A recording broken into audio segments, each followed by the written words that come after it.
Check பண்ணு. First AC check பண்ணு. அப்படியே வா. கரெக்டாக வை. ஓகே. 192 வருதா? ரைட்டு. அப்படியே வா. அப்படியே அந்த ஒரு லைனை நியூட்ரல் லைனை அப்படியே வச்சுக்கோ. ஏசி மட்டும் பிடிச்சிட்டே வா. பார்த்து அப்படியே வா. MO very good, super. அடுத்தது வா. அப்படியே வா. கெப்பாசிட்டர் எலக்ட்ரோலைட்டா? நார்மல் தான். கிடையாது. எலக்ட்ரோலைட் வந்து டிசி வந்தால் தான் வரும். அடுத்தது வா. காயில் வா. காயில் வை. அடுத்தது வா. அப்படியே வா.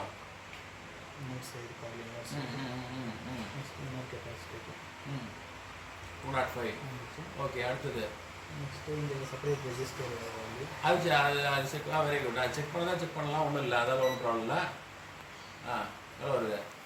யூஸ்வலாக ரெஸ்ட்டில் செக் பண்ணும்போது கேர்ஃபுல்லாக பண்ணணும். ஓம்ஸ் அதிகம், வேல்யூஸ் எவ்வளோ வருது? ரைஸாக தான் எடுத்துரு. நீங்கள் நியூட்ரலில் வச்சுக்கோ.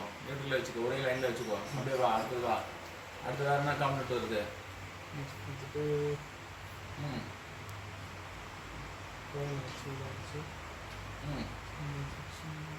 வருது 206. என்ன காம்பனண்ட்டு? அந்த பிளாங்க் தான் அது. ரைட்டு. ஓடிபி போ. ஓவர் வோல்டேஜ் ப்ரொடக்ஷன் போ. ஜம்ப் ஆகுதா? 205 வருதா? ரைட்டு. அதுக்கப்புறம் பிரிட்ஜ் ரெக்டிஃபையர் போகும்போது இந்த செகண்ட் அண்ட் தேர்ட் பின்னை வைக்கணும். செகண்ட் அண்ட் தேர்ட் பின்னு இது எங்கே வை? Second third. தேர்டு வை. எவ்வளோ வோல்டேஜ் வருது? 204 வருது. ரைட்டா? கை எடுத்துட்டு இப்போ வந்து என்ன இதுக்கு வா. 600 வோல்ட்டில் வச்சுக்கோ. பிரிட்ஜ் ரெக்டிஃபையரோட 2 கார்னர் பாரு. 1 and 4 பாரு.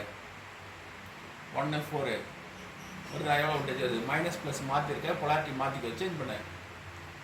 ப்ளஸ் மைனஸ் மாற்று. இது ப்ரோபை சேஞ்ச் பண்ணு.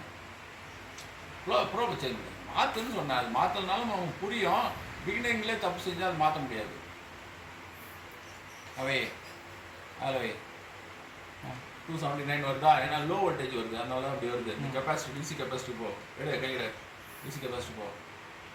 எவ்வளோ வருது? ஓகே. இதான் ஏசி டு டிசி. பக்காவாக இருக்கா? செக் பண்ணுற மெத்தடு. ரைட். அவ்வளோதான். ஓகே.